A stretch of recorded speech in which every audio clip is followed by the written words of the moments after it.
Hey, welcome into the weekend wrap-up edition of Main Street Sports Today, presented by the Tennessee Orthopedic Alliance of Columbia. I'm Maurice Patton. That's Wade Neely. Excited to be with you here on this Monday after the Thanksgiving holidays. Hope y'all had a great one. Monday, December 1st.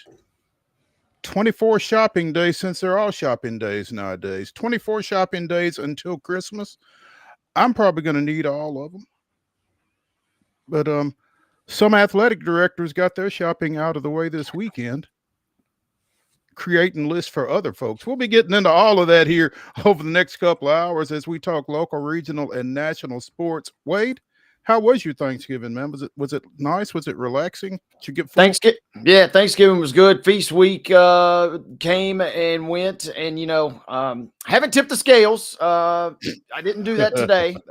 That's usually one of the fun things to do is check on Monday, but I didn't do that just yet. So I'm kind of dreading, but tomorrow morning we'll start anew and see where we go from there in preparation for the next year, but plenty of food, plenty of fun and family and fellowship. And I trust yours was good as well. It was, man. It was very relaxing, very enjoyable, had a lot of fun. And then back to the grind on Friday. Speaking of feast week, hit a couple of basketball games on Friday, covered a football game. Coldest night of the year. Oh, man. This season. Above and beyond. I love the dedication on a Friday there. Well, I'd have felt lost, man, because I covered a basketball game a week ago Friday night because all of my teams are out, and I knew that there was football going on and I wasn't at it. And, you feel kind of like a can't keep a good dog down. I like it. Yeah, so I was glad to be able to get out and saw a pretty good one for a while. But we'll be handing it off to the youngsters this weekend down in Chattanooga for the Blue Cross Bowl. We'll be talking more about that as the week progresses as well. But yeah, plenty to get to today. We will talk about some of those coaching changes that took place over the weekend. Some folks leaving, some folks arriving. We will, in the second segment, we will get with Blake Lovell of Southeastern 16, get his post-Thanksgiving thoughts on basketball across the SEC. Some interesting developments this past week that I'm looking forward to checking in with him about. In the next segment, we will check in with Jim DERRY of the DATTITUDE podcast out of New Orleans because the boot was kind of the epicenter for college football off the field this weekend. So we'll be talking to Jim about, again, one coach arriving, one coach leaving. Plenty of that going on. So I'm looking forward to checking in with him. We'll talk a little Titans. One finally fired. Yeah, that too. Plenty going on across the college football landscape this past weekend and heading into championship weekend coming up. So a lot to talk to Jim about, a lot for us to talk about as well. Some interesting developments over the weekend on the field. Again, we'll talk a little Titans, though the tone won't change a whole lot because the result didn't change at all. I'm excited to talk a little Grizzlies here as we wrap things up with the grab bag in the final segment. They've gotten on a roll. Don't look at who they played, just look at the results. Preds doing what the Preds do.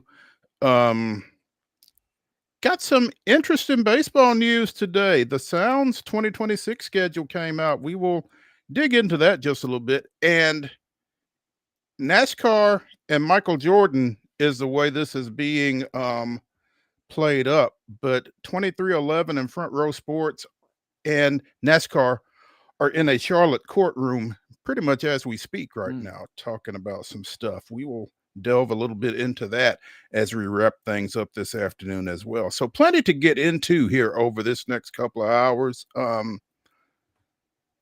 Most of it riveting. We'll make it that way anyway. So looking forward to all of that. Wade, what do you say? Should we get it going? Let's do it, partner. Let's do it. Let's get into this weekend's results and today's schedule on the rundown. This is the rundown. Before we hop in, ladies and gentlemen, I want to remind you that each and every single Monday, our rundown is brought to you by our friends at Zion Christian Academy. ZCA offers a faith-based, Christ-centered education right here in Murray County. So give them a call today. That number is 931-388-5831, or you can visit zioneagles.org and schedule an appointment today. Once again, Zion Christian Academy, prepared for college, equipped for purpose. Let's start with some high school football scores of local interest from Friday night. These were Division I state semifinal games, winners advancing to the Blue Cross Bowl state championships this weekend in Chattanooga in Class 6A. And we've got coverage of all of these at mainstreetpreps.com, by the way. But in 6A, Oakland knocking off crosstown rival Blackman 42-14. Oakland will face Ravenwood, which stayed unbeaten as well with a 28-25 win over Southwind. In Class 5A, stop me if you heard this, Page heading back to the Blue Cross Bowl, 5th year in a row for the Patriots as they won their 5A semifinal matchup against cross-county rival Centennial 43-21. In Class 4A, Pearl Cone heads back to Chattanooga also with a 42-28 win over South Gibson. Again, we've got coverage of all of those at mainstreetpreps.com. Be sure and check that out. Girls basketball action from Friday. Brentwood Academy with a 51-27 win over Siegel. Battleground Academy defeated Columbia Central at the Ezel Harding Turkey Shootout. Coverage of that at mainstreetmurray.com. Also coverage of this one. Lincoln County defeated Columbia Academy 54-35. It was Hillsborough with a 53-43 win over Shelbyville. Laverne defeated Whites Creek 50-11. And Lipscomb Academy topped Independence 72-58. Let's roll right along here, boys and girls, on the rundown. Boys basketball scores coming in for Friday as Knoxville Catholic defeats Hillsborough 59-41. Carver, Alabama on top of Lead Academy 64-49. Lead Academy would not be denied, though. They bounced back with a 68-55 win versus Republic. It was Watertown 67, Monterey 50. Eagleville cruising over Stone Memorial 75-67. Men's basketball, that's men's college basketball from Friday. It was Vanderbilt 96, St. Mary's 71. Good win for the Commodores there. Ave Maria out of Florida defeating UT Southern, flirting with 100, putting up 96 to UT Southern's just 70. Friday was kind. Black Friday was good for the Preds as they defeat the Blackhawks 4-3. Also good for the Grizz as they got the win 112-107. Even though they were eliminated from the Emirates NBA Cup, they still got the win on Friday night. Again, 112-107 was your final. Girls basketball on Saturday, Brentwood Academy with a 69-25 win over Columbia Central. Columbia Academy bounced back down at Ezel Harding with a 51-42 win over Dyer County. And the host, Lady Eagles of Ezel Harding, defeated the visiting Lady Eagles of Independence 57-36. Coffee County with a 60-43 win over Hillsborough. It was Siegel downing Knowledge Academies 53-29. Lipscomb Academy 65, Shelbyville 31.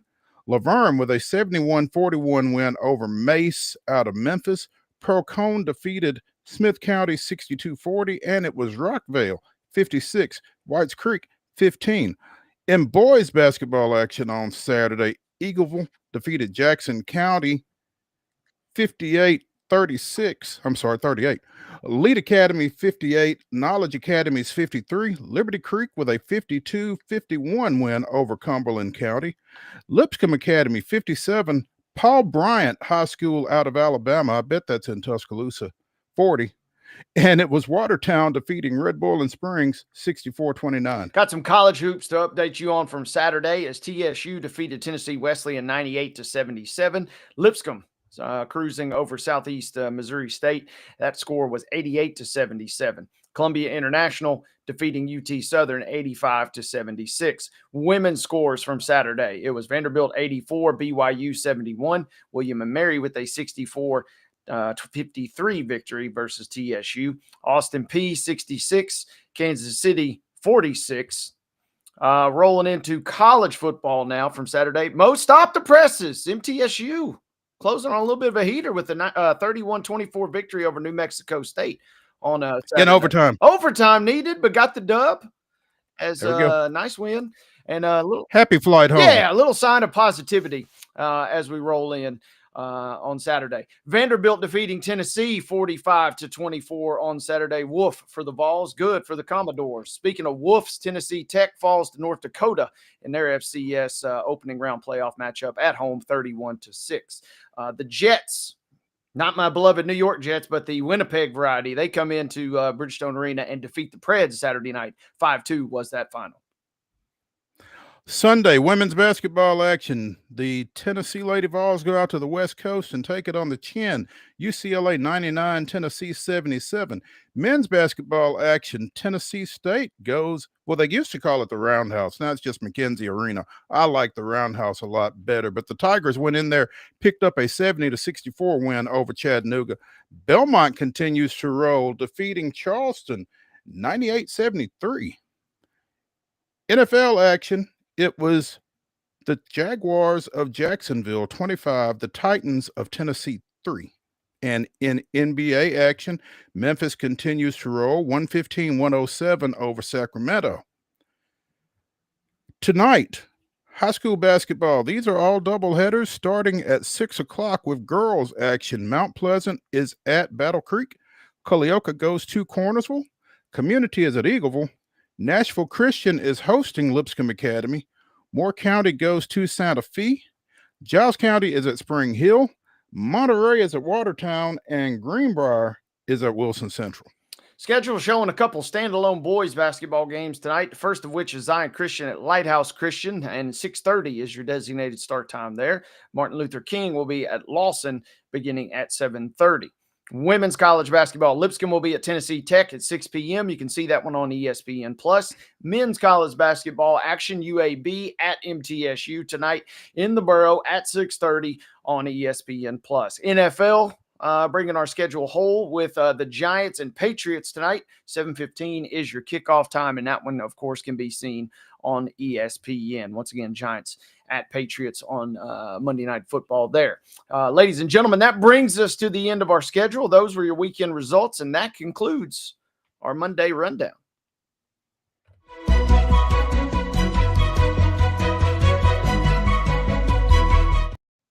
Your top story brought to you, as always, by the fine folks at Piggly Wiggly and Neely's Mill in Columbia. Be sure and check out their delicious daily deli lunch options, available from 11 a.m. until 6 p.m. Also, their hand-cut meats, and everything is cost plus 10% at the cash register. Piggly Wiggly, Neely's Mill, Columbia, bringing you our top story. You know, Wade, for all of the firings we saw during the season, it's kind of rare to get firings after the season, but that was the case both in Lexington, Kentucky, and in Corvallis, or I'm not Corvallis, I'm sorry, that's where this guy was last. Formerly. Michigan. Yeah. Mark Stoops at Kentucky, Jonathan Smith at Michigan State, both out at those respective posts.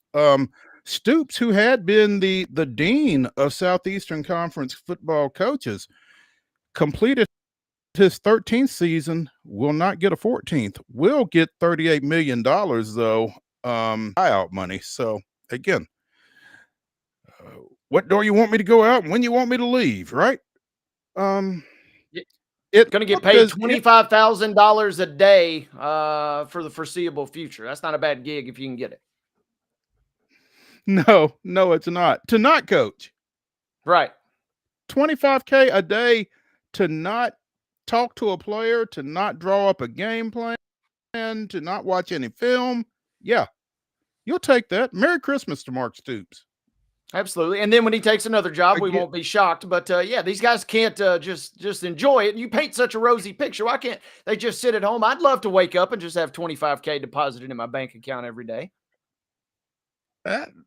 Just sitting there checking your account. You can do it these days. Just make sure it gets there and then go on about your business. You know, it looked like he was going to be all right until they lost to Vanderbilt and lost to Louisville. Shut out by Louisville this weekend. And I think I saw 86-17 in the two losses. 9-15 overall, 3-13 in conference play over the past two seasons. 82-80 overall, though. But started slow, taking taking over for Joker Phillips finished slow. 38 and 60 course of his career. But man, there was a time Kentucky it felt like almost better than we've seen of late, but I don't necessarily know if they were as good as we saw there in the middle of Stoops' tenure either. So I don't know. Yeah, this is kind of a feels like a classic too big for their britches type move with Stoops, And man, think about how delicate and how precious it was. If they win that game in overtime versus Texas in mid-October, whole season maybe flips, right? Instead, they get for both teams. Right, they get sort of for Texas. They eventually steered themselves to somewhat shred of legitimacy, I guess, but yeah, then get walloped by Tennessee, go on a little bit of a run, concluding with that Tennessee Tech win we talked about a couple weeks ago. But you're right, got smoked by Vanderbilt, got smoked by Louisville, kind of going out with a thud. And the writing on the wall at the press conference over the weekend when Stoops said, I'm not going anywhere, AKA you're going to have to fire me and you're going to have to pay me. So we reached the inevitable conclusion there. And I don't know where Kentucky goes, because you're right. You do paint a picture that they might have topped out with this guy at the helm there.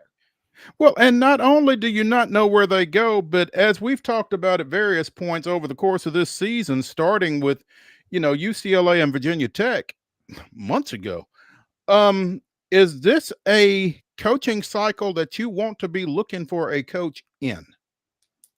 Because some of the best jobs necessarily, but some of these jobs that opened early have been filled. We'll talk more about that later in the show. So you've got to go second, third tier type guys when you're getting into the process of finding a replacement here on December 1st. Absolutely. And to make matters worse, Kentucky basketball has suddenly risen from the ashes again. So just when, you might have had a little chance to wiggle in there and say, hey, football is, slowly starting to carve out a real place on our campus, that doesn't seem to be the case anymore. And after a couple of seasons of mediocrity, a couple of seasons of Kentucky hoops getting, back to good, their priorities will be interesting going in to see what kind of hire they do even attempt to make this cycle. You remember a couple of years ago when Stoops and Calipari were going at it, and Stoops told Calipari that this is a football school now? Mm-hmm. Oops. Meanwhile, speaking of basketball schools, Michigan State moves as well. Jonathan Smith, who replaced Mel Tucker a couple of years ago, is out the door. And it looks as if they are going to stay with a Big Ten name. Pat Fitzgerald, formerly of Northwestern, who left under a cloud, we'll say, is expected to be the guy there. So they're not going to draw it out, doesn't sound like. No, and this is going to be an interesting. I'm with you. A comment that you made earlier in the show that a little bit surprised by this. Is the one that maybe felt like it could have been a season too early. If you're going to make this move, it could have been done a little bit early. But the Michigan fan in me, kind of sad to see Jonathan Smith go. You want that coach in there that's nice and cuddly and is not really going to do too much. Pat Fitzgerald, though, he was a name that was hot and heavy with Penn State, right? I mean, he did get exonerated by all the weird stuff that went on at Northwestern. And is he going to lead them to national prominence like D'Antonio and maybe Mel Tucker was on the trend toward initially in his tenure? I don't think so, but he's going to be good and just good enough to really make to make Michigan State kind of scrappy in certain years. And as a Michigan fan that's gotten used to beating up on little brother, it makes me a little nervous. I'm interested because obviously Pat Fitzgerald had buku success at Northwestern, his alma mater. I'm interested in what the drive is for him when he goes somewhere else. I just maybe I'm over romantic. I don't know, but I just don't think there's anything quite like having success at any level with a program that you were a part of. And him having played there and then taking over as coach and coaching there for 17 seasons, obviously things didn't end the way he wanted them to, but I just wonder what kind of fire he's got going into Lansing with this situation here. I think it'll be intriguing to keep an eye on. But well, hey, and I mean, if nothing else, now he's got a coach with a little shred of expectations, right? I mean, you got your name, you got your reputation, but let's be honest, you have a winning season at Northwestern, and they're borderline ready to, build a statue and give you all the extensions in the world you want. That's not really going to fly at Michigan State, as we've seen even with Smith. They will pull the rug out from underneath you somewhat quickly here. And even though Izzo and basketball kind of do reign supreme there, they are a school that has had success. A college football playoff program a couple years ago. So, I mean, we're not talking about a just sleeping giant that will never be woken again. They could wake up if they get the right guy. I don't know if Fitzgerald is the guy that maybe will get them back all the way, but he could at least steer them in the right direction. Wouldn't be surprised if maybe he has some moderate success here and then maybe hand it off to a real promising coach down the road. But right now it is about bottom of the barrel. So not totally shocked to see this news today. When you look at the Big Ten, you see Ohio State and Oregon, and Indiana, obviously, but just in terms of year to year, it feels like Ohio State and Oregon have kind of earned their stripes over a long period of time. Obviously, Indiana's having a lot of success here of late with Cignetti. But beyond that, it feels like there's a bunch of schools that you can just kind of throw in a bag and draw somebody out. And I don't even know if Michigan State was in that bag here the last couple of years, but it doesn't feel like they're far away from that. I'm intrigued just to see how quickly Fitzgerald can bring this along to get them to the top maybe of that second tier.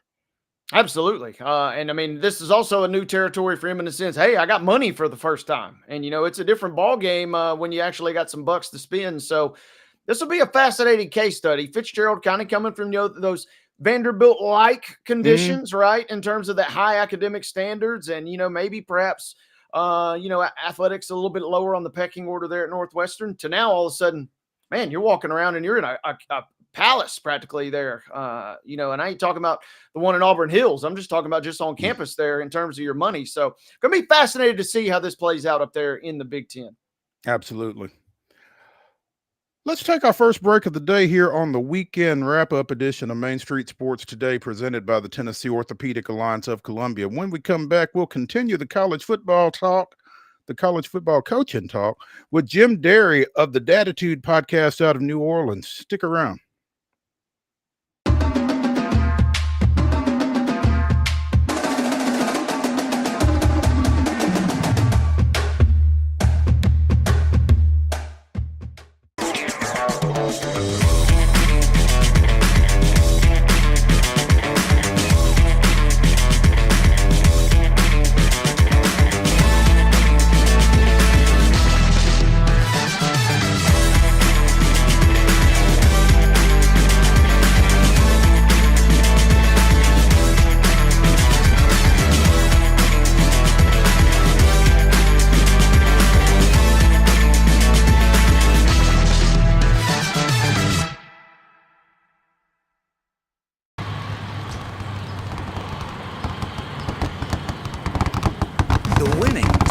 Closer. All new Sportsbook, the latest gaming machines, live horse racing, and more. The Mint Gaming Hall, Kentucky Downs. Winning just got closer.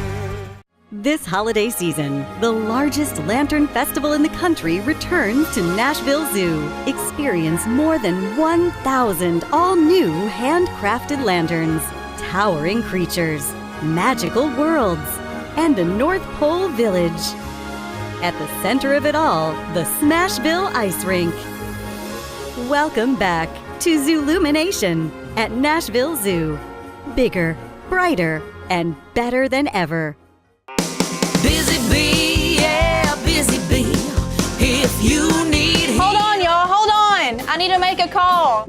Hey, this is Brianna with Busy Bee. I'm giving you a call to let you know your technician is on his way. 333. Bee, oh, busy bee. Guys, not yet. Not yet. Busy bee, oh, Now busy ready, bee. guys. Call 775-7833. Custom Stone Handlers supplies over 600 distributors and suppliers with quality stone products. Along with Riverstone, we produce and distribute over 100 building, landscape, and other bulk products. Our goal is to provide quality products, service, and partnerships to ensure our customers' success.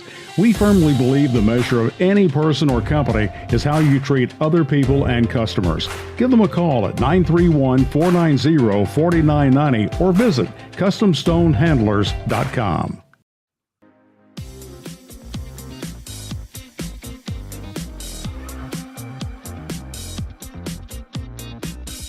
Welcome back into the weekend warm-up. The weekend wrap-up edition of Main Street Sports Today, presented by the Tennessee Orthopedic Alliance of Columbia.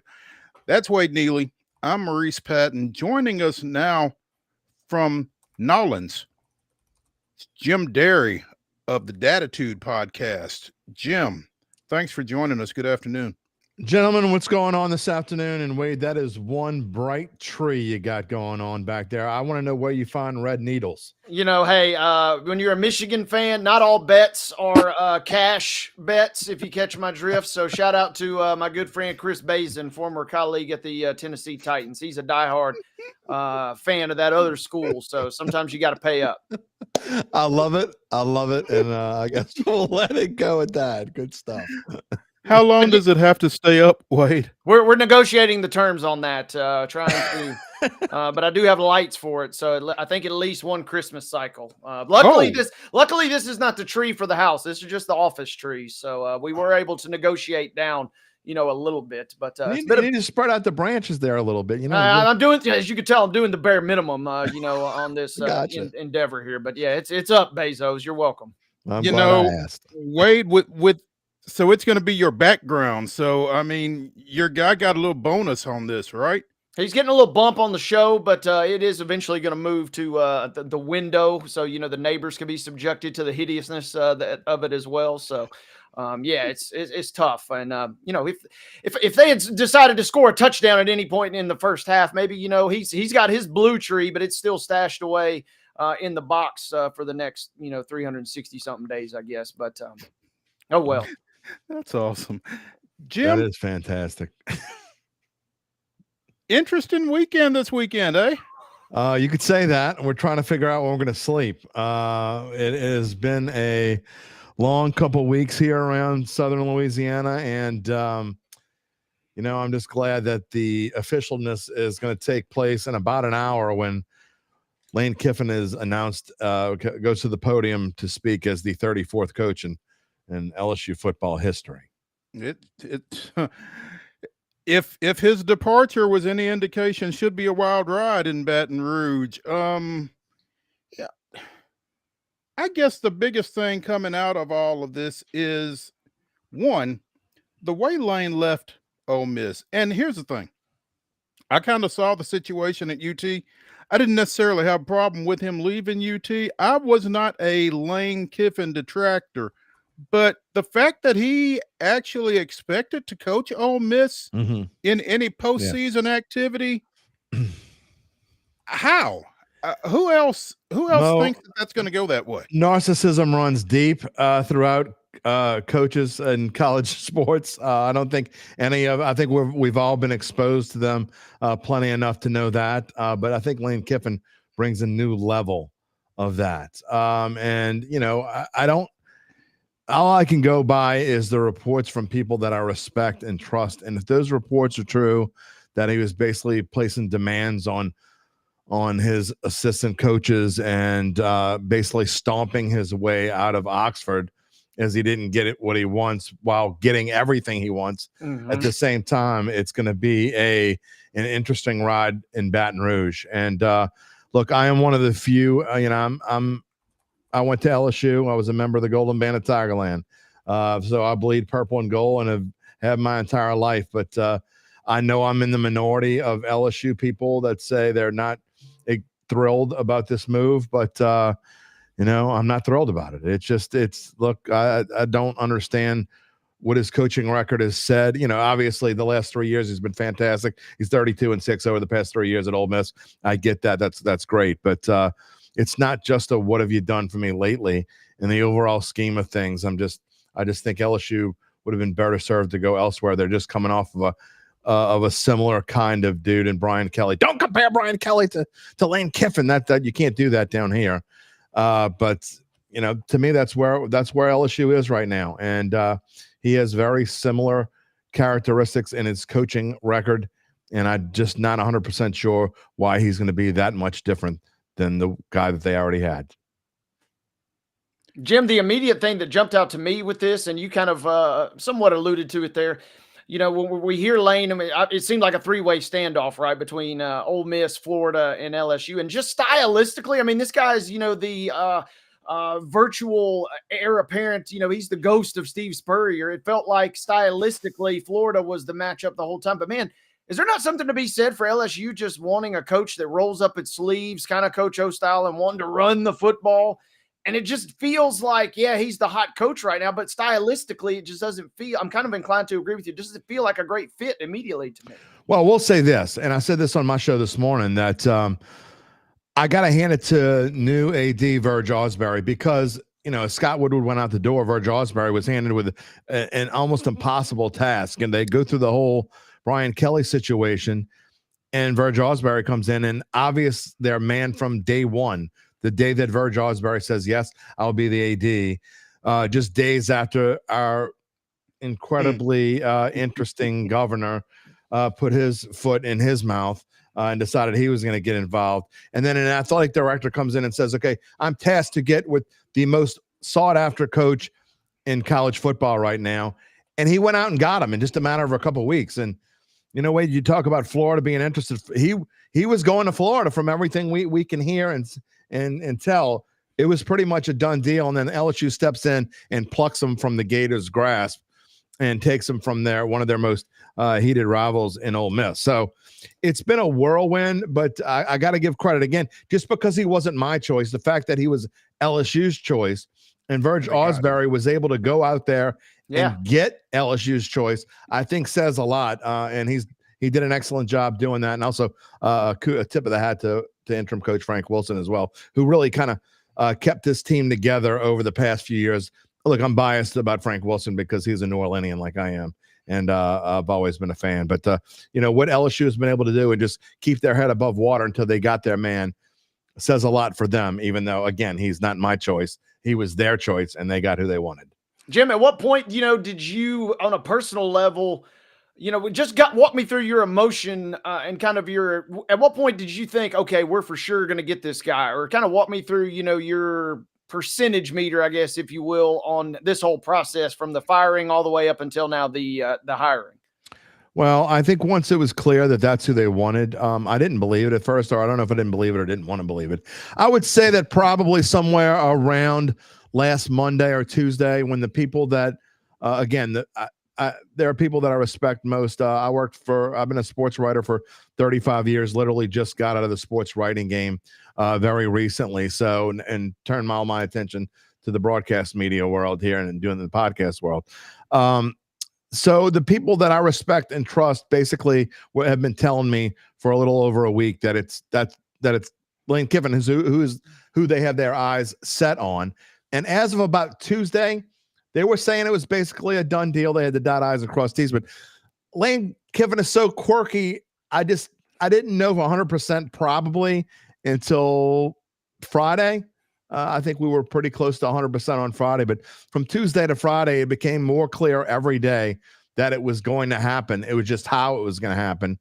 And it was whether Ole Miss was, the only question was whether Ole Miss was going to let him coach the team beyond the Egg Bowl. And I think that any rational, sane individual would have said it would have been absolutely absurd to allow a coach of your most heated rival stay and coach a playoff game, no matter whether he's the one that got you there or not. So I would say after Tuesday, I was pretty close to shore. Jim, forget about Ole Miss for a second. Would LSU want their new coach coaching his old team in the postseason with everything else that's going on in college football at this point? Transfer portal, putting a staff together, that kind of thing. It would feel like to me both Ole Miss and LSU would want both feet in once you've announced that you're making that move.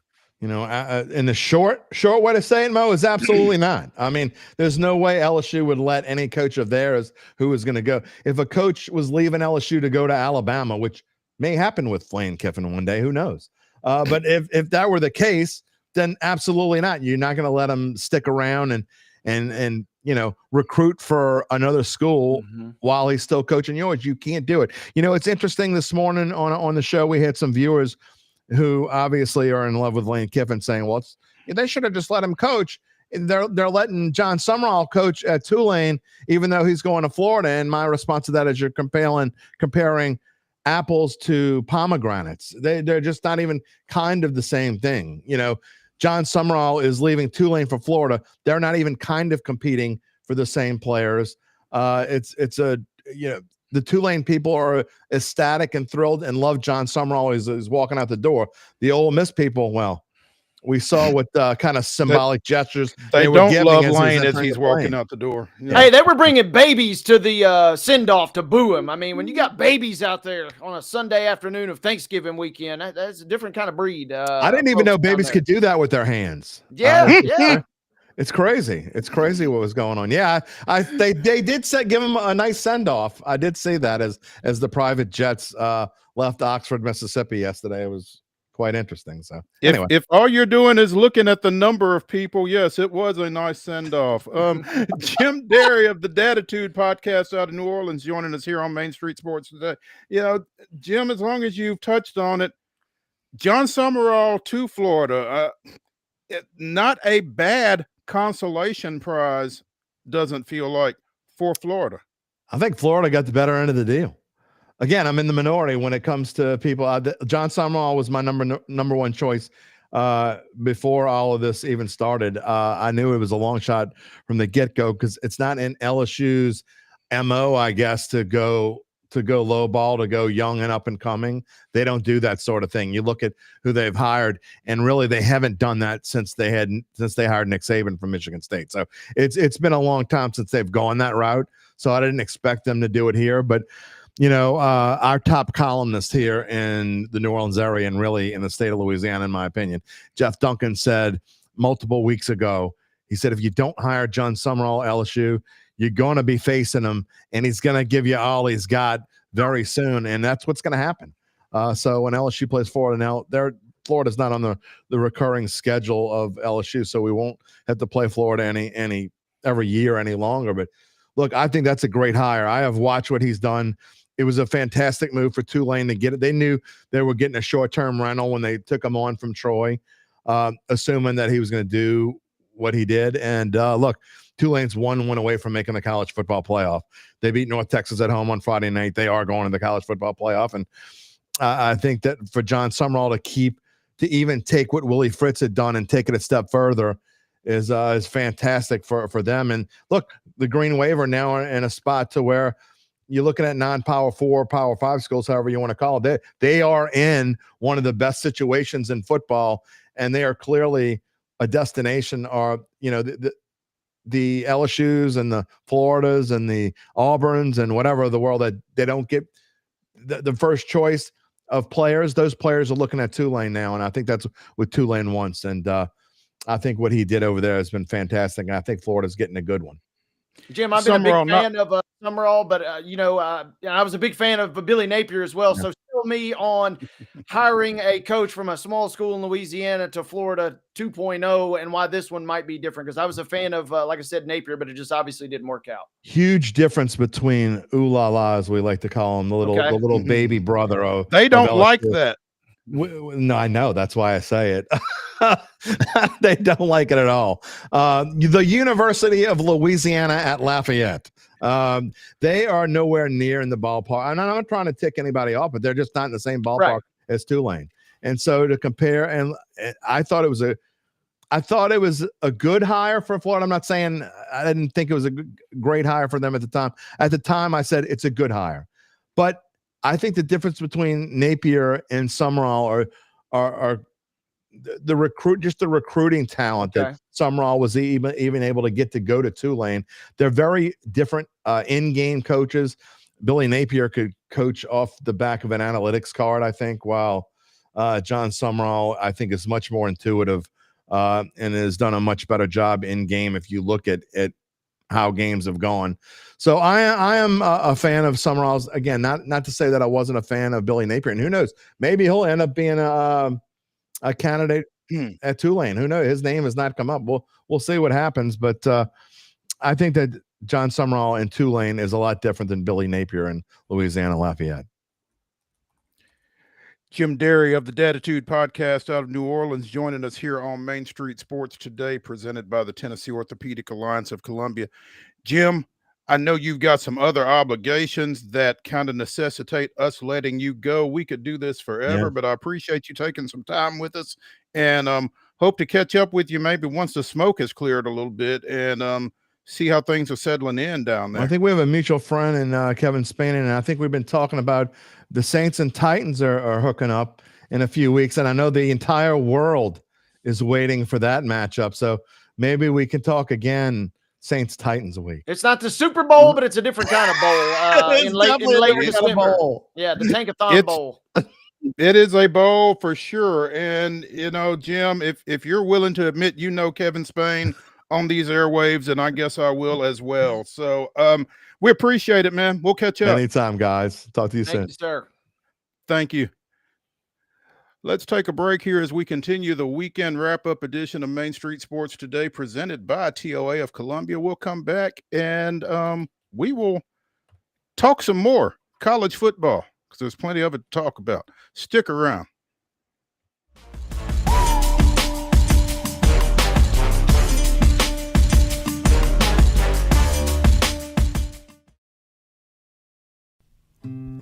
Columbia Power and Water Systems is dedicated to bringing our customers reliable, local service.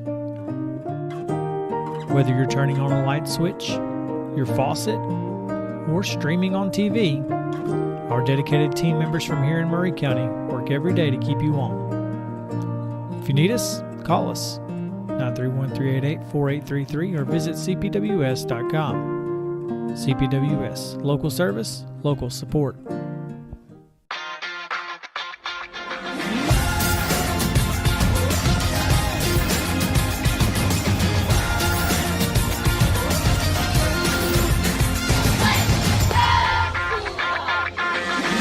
Zion Christian Academy at zioneagles.org or 931-388-7531. You can schedule your appointment to visit their beautiful campus. Again, zioneagles.org or 931-7531 to schedule your visit today.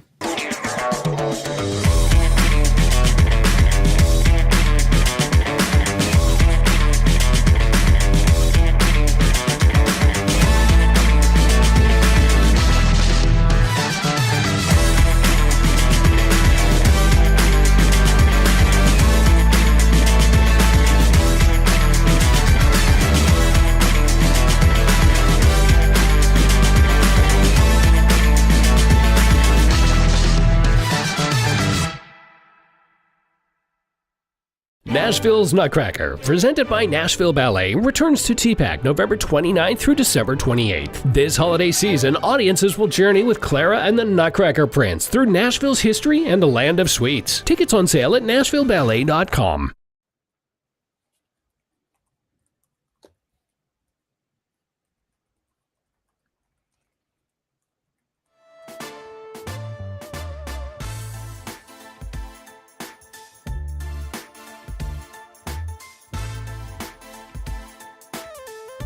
The weekend wrap-up continues here on Main Street Sports Today, presented by the Tennessee Orthopedic Alliance of Columbia. I'm Maurice Patton. That's Wade Neely. Vanderbilt goes to Neyland Stadium. First time both the Commodores and Tennessee were ranked in the top 25 in the history of the series. Sounds about right, I guess. And Vanderbilt closes things out 31-3. in a 45-24 victory that dropped UT out of the AP top 25. Obviously, they weren't going to the playoffs anyway, but it'll be interesting to see where they are in the CFP rankings tomorrow night when those are announced. Meanwhile, Vanderbilt, how do you beat somebody by 3 touchdowns on the road and fall a spot in the top 25? Tough world out here for Vanderbilt, right? And I mean, this is a grim situation. We're looking at the best team in Vanderbilt history. We're looking at a Heisman finalist. And unfortunately, it feels like Vanderbilt's going to get on the short end of the stick. And that just ain't referring to, your AP top 25 rankings here. It's but hey, I will say this. No matter what happens, for the rest of this season, they got their money's worth on Saturday. And I ain't just referring to what happened on the field. They were celebrating in the stands. Some of them were going to jail with the last name Pavia, which was that was the lock of the century, by the way, Mo. You can forget the game. You can forget the game, but you can bet your bottom dollar one of them Pavia brothers was getting arrested. Ain't no doubt for that. But yeah. Well, I mean, they get arrested at home games. You knew they were going to get arrested on the road. That's what I'm saying. That's like minus 10,000. You weren't going to win a lot of money, but it was about as sure thing as you could get. So they got their money's worth and they got their celebration on Saturday. And yeah, it's tough for them, but man, they absolutely took it to Tennessee in the second half. So much so that I was traveling back on Saturday and, we got sad Mike Keith, which we don't really get very often, but sad Mike Keith, you could just hear the dejection in his voice. Because Vanderbilt snatched the soul of anybody wearing orange in that building on Saturday night. Yeah, they really did. I mean, and kudos to Vanderbilt. It's been a long time coming. I don't hate it. Yeah, there's obvious. It makes Tennessee. It makes Josh Heupel, and a lot of people have to take a long, hard look at themselves right now and continue to do so here over the next little bit because. There are things that they didn't do that obviously they feel like they should have done. And so they've got a lot to figure out. And first win since 2018. Tennessee had to vacate the 19-20 wins, but Vanderbilt don't get the win there. So yeah, first win since 2018. They deserve to celebrate a little bit and did so emphatically on the scoreboard in addition to their celebration. That's good for them. And I think the number I heard in addition to the first win since 2018 was the 7th in 51 years. Yeah. I mean, that tells you all you need to know, right? So yeah, shake those black and gold pom-poms. Diego Pavia headed to New York. You feel like that's a done deal, huh? Seemingly. He's third in your betting odds, barring something crazy. There's not two bona fide finalists. I'm always fascinated by how they decide. Some years they bring 4, some years they bring 3. I don't know how that really formulates. I think, Wade, what they do is, once the voting is in, they see how clustered or how many people are maybe in that top cluster and how clustered they are. And then, maybe cut it off at 4 if there's a big gap between 4 and 5, or cut it off at 5 if there's a big gap between 5 and 6, that kind of thing. I mean, I wouldn't know. I'm not a Heisman voter, but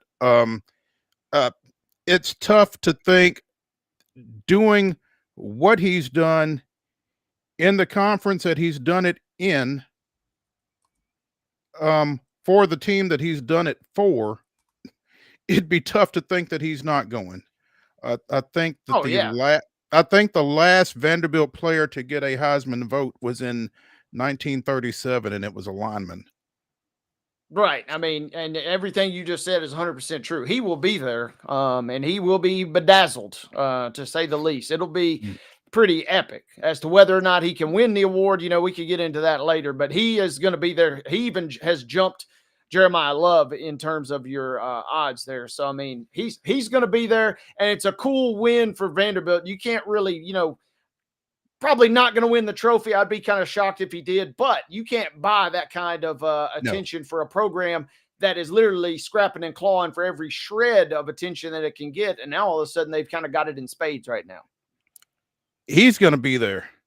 You know who else is going to be there? Mama Pavia is going to be there as well, to the chagrin of many, but it'll be a show without question. Brothers, maybe not so much. They might not can get out of the state. Yeah, right. That's what I'm saying. NYPD's finest, may not want to deal with any extra riffraff. So it'd be a tough list for Squeeze. But yeah, Mama Pavia for sure will be a Latter-day invite, I would imagine. Absolutely. It was Black Friday for Texas A&M. I didn't get to see it because, again, I was at a high school ball game on Friday night. But man, I was rooting for you Aggies. Texas 27, Texas A&M 17, and it doesn't sound like it was that close. No, pretty epic beatdown. I didn't watch a ton of this. It was on in the background, but we were having family fun on Friday night. I mean, classic Texas. I mean, similar, right, to Vanderbilt and Tennessee in the sense it's kind of a big brother, little brother situation. Historically, Texas has dominated this rivalry in the entire history of it. But you think Texas A&M is spunky just enough? We saw those epic scenes last year in College Station, and then they got ran out of their own building. And it wasn't quite like that this year, but down in Austin, yeah, pretty grim picture for the Aggies. But, hey, they're not going to go to Atlanta, but they're still sitting just fine heading into the playoff selection coming up this weekend. Yeah, and I mean, they're going to get a home game, it feels like, for the playoffs, which, is not a bye, but better than nothing, right? Well, yeah. I mean, if what would you rather do? Well, I don't know, but yeah, they'll get to play a game at Kyle Field, so not the worst thing that could happen. How does Alabama have to beat Auburn 27-20? I mean, just how was that game that close? When you consider the fact that Auburn's playing under a interim coach in that matchup and has been in shambles off and on over the course of the season. I'm not surprised by anything that ever happens in that rivalry. I mean, this is a rivalry that, yeah, you could say throw the records out the window, but nothing on the field, off the field, none of that surprises me. And man, I was just sitting there licking my chops for the doomsday scenario that Nubias had referenced. Prognostic Swami Nubias on Friday said, Auburn wins this game. DeBoer may or not go to Penn State. Still may or may not go to Penn State. But Lane Kiffin to Alabama was picking up some real steam. And when they sent out the pictures of Lane and, the athletic director watching the game, they were watching, we thought, to see if Ole Miss would go to the championship game this weekend. But deep down, they were watching it. Lane's like, I'd look pretty good on that Alabama sideline right there. But Auburn, with Golish now at the helm, they'll be back, I think, in a little more competitive capacity. But anything can happen in that rivalry. And Alabama, flirting with danger, somehow keeps its playoff hopes alive for at least another week. You talk about Golish to Auburn. That wasn't the only hire that took place over the weekend. We talked about Ole Miss. Pete Golding has been named, the defensive coordinator at Ole Miss, has been named the permanent coach. So Ole Miss deciding, we're not getting out in the Christmas shopping wars. We're just going to stay right here with our guy and move forward and try to maintain some continuity here. So big get for Ole Miss, but Auburn gets their guy. Auburn gets Golish. Arkansas gets Silverfield. Well, it's interesting you say that, Mo, right? Because, the Golish flip was he was going to Arkansas. Right. Seriously, Auburn gets in the mix Saturday. The timelines on all this, we'll find out the stories, in a couple weeks, and you get your popcorn ready because these stories, when they come out later, are always so riveting. A phone call here, or this happening here, a game being played 4 time zones away, 3 time zones away. Impacts this. I'm fascinated by all the carousel moves every year, but it seemed like Golish was destined for Fayetteville until he wasn't.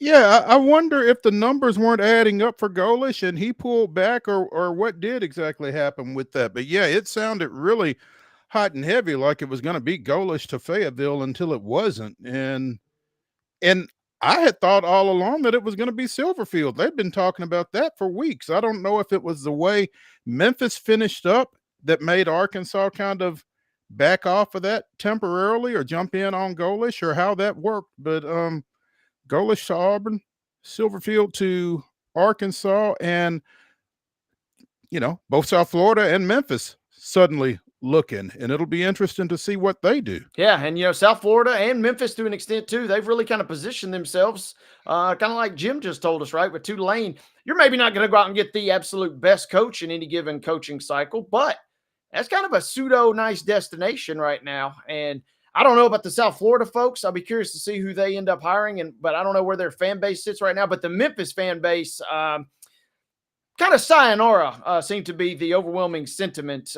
because, man, they're not used to tanking in the back half of the season.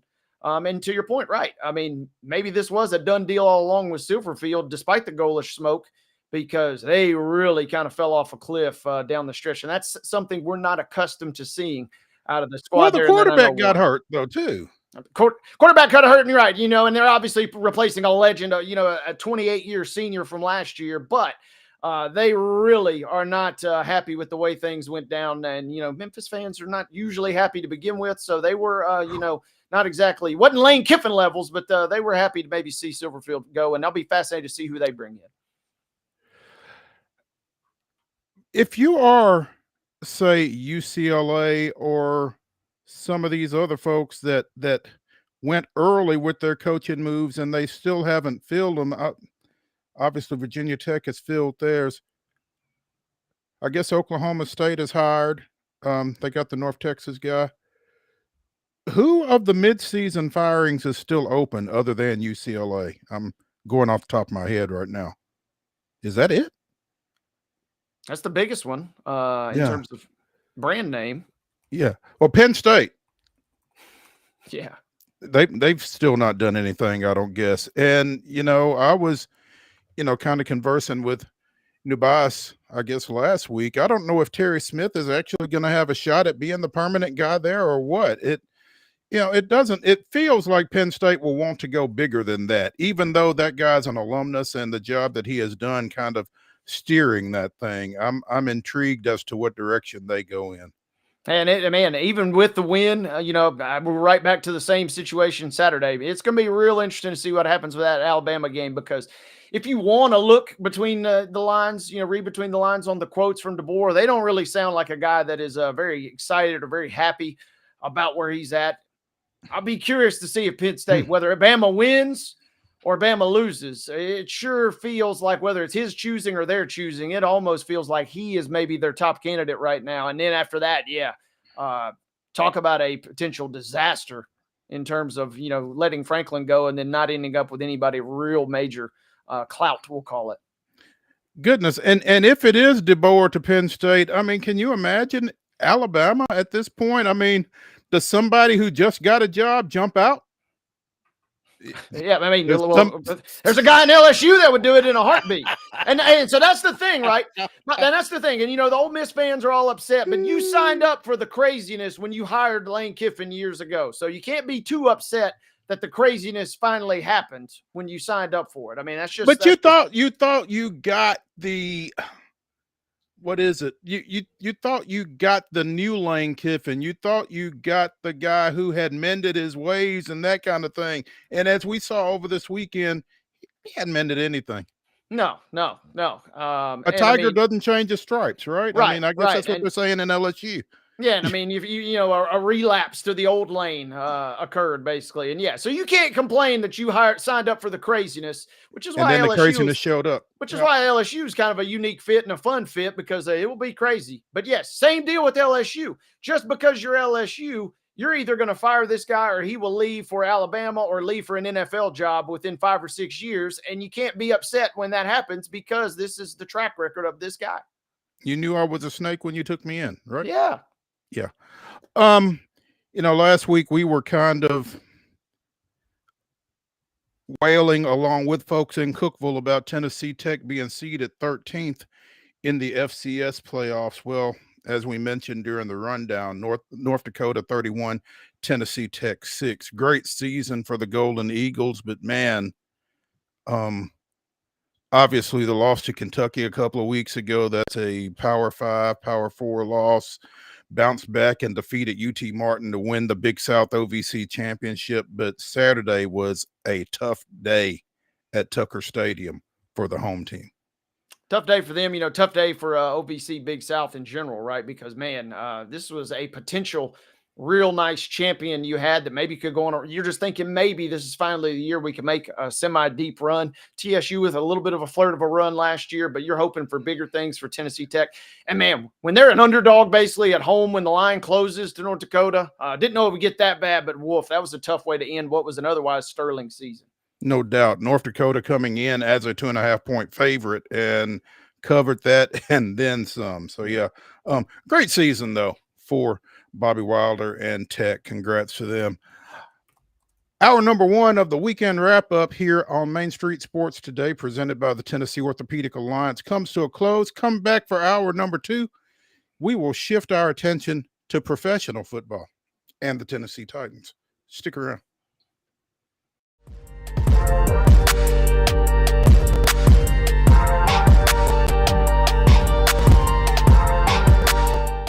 Jones & Lang Sporting Goods here in Columbia has been outfitting teams, officials, and anybody else from T-ball to college for 50 plus years. Be sure and check them out at 931-388-8060 or online at jonesandlang.com. Jones & Lang Sporting Goods, the look of a winner. Zion Christian Academy at zioneagles.org or 931-388-7531. You can schedule your appointment to visit their beautiful campus. Again, zioneagles.org or 931-7531 to schedule your visit today.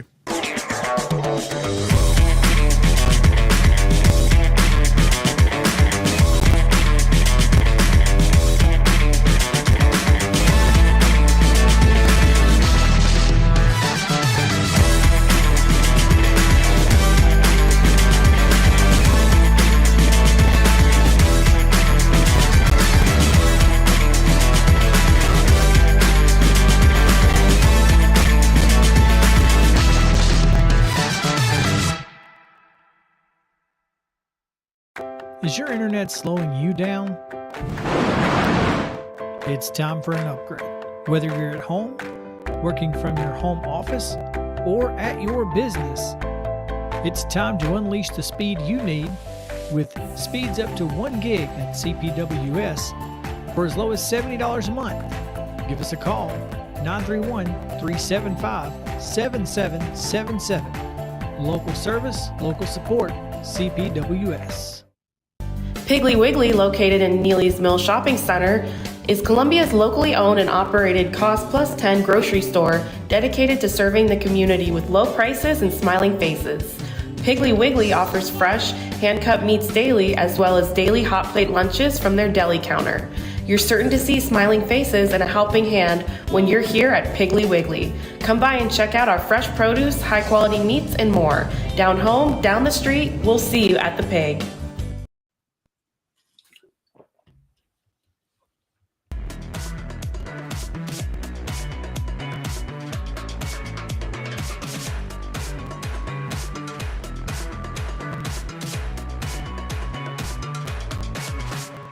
Welcome into hour number two of the weekend wrap-up edition of Main Street Sports Today, presented by the Tennessee Orthopedic Alliance of Columbia.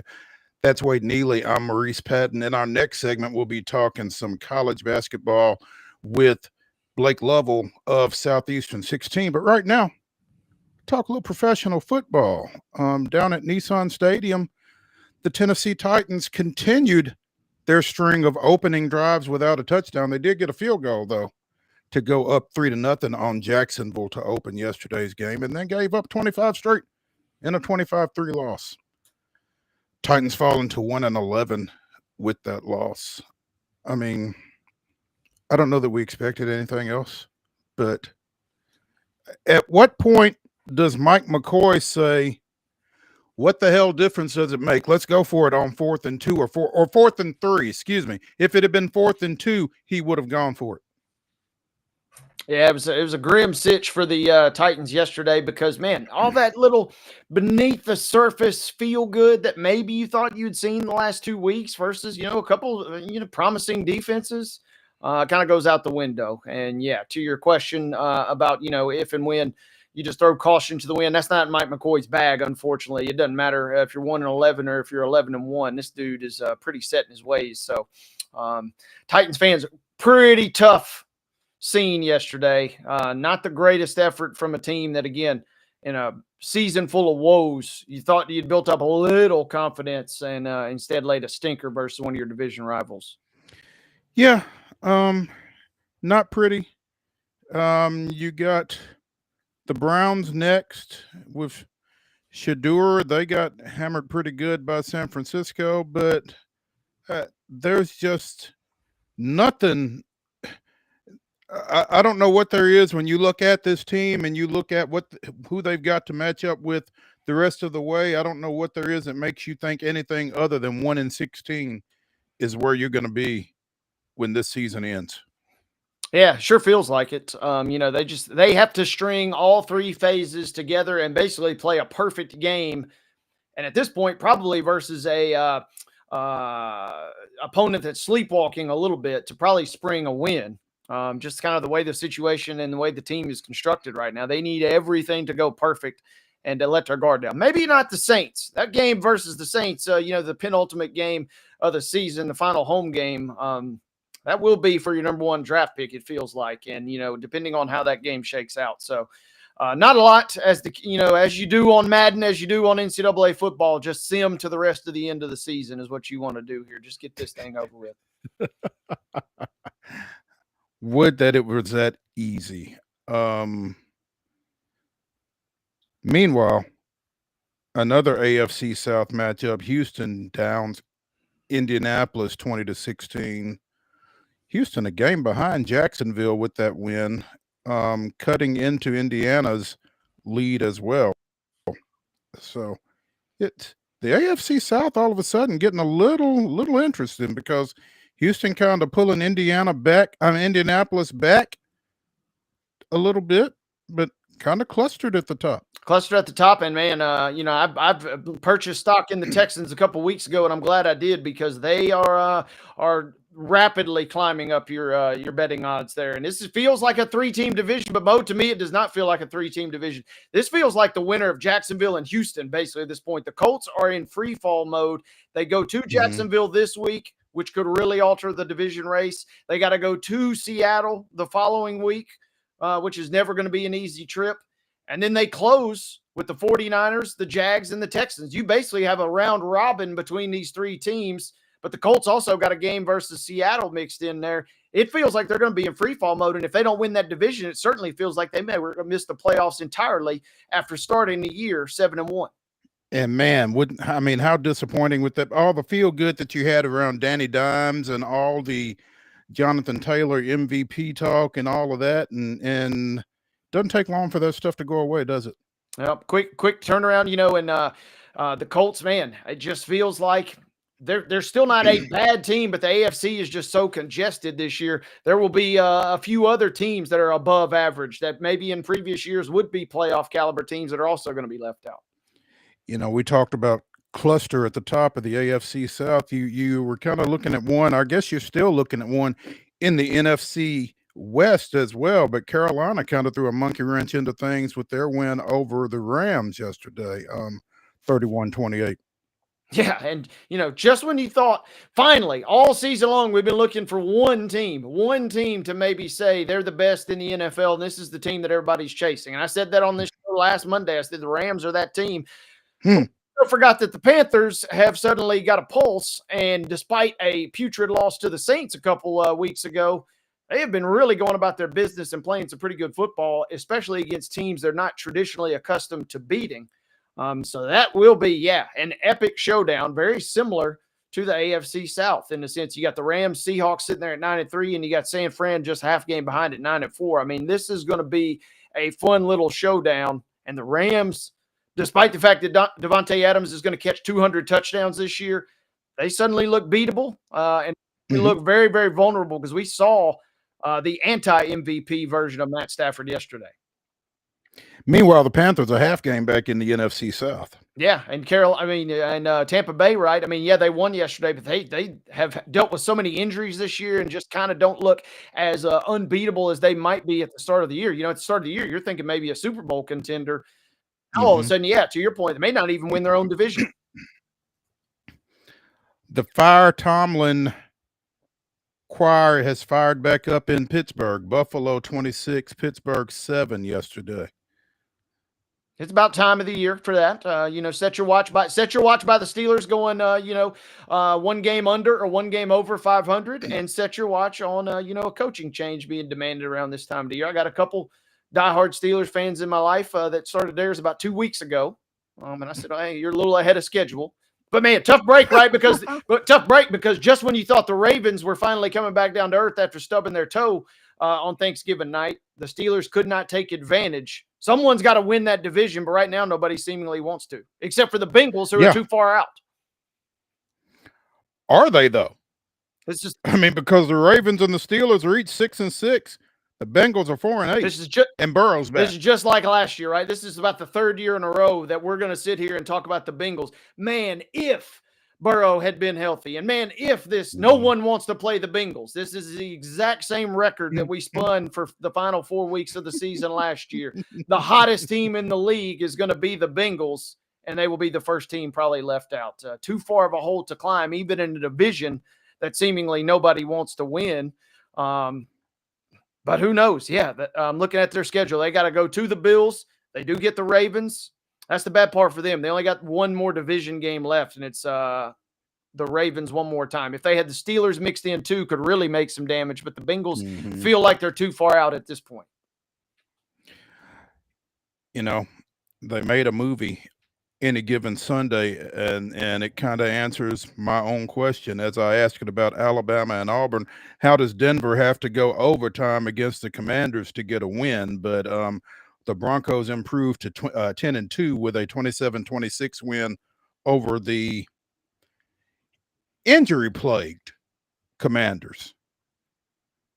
Yeah, well, this is just classic Broncos. I mean, they have done this every single season. Their last 3 games, they've won by a combined 7 points. They've beat the Raiders by a field goal, beat the Chiefs by a field goal. They win in overtime via field goal in a 1-point victory. I mean, this is – and throw in the Texans game the week prior, they win by a field goal. They are just living and dying on these one-score games, and it's a good luck charm right now. A horseshoe is hidden somewhere for these guys, to say the least. They are basically the Chiefs from last year. They're winning every single close game. Everything is going their way, and that's why they're sitting there as the top seed in the NFL.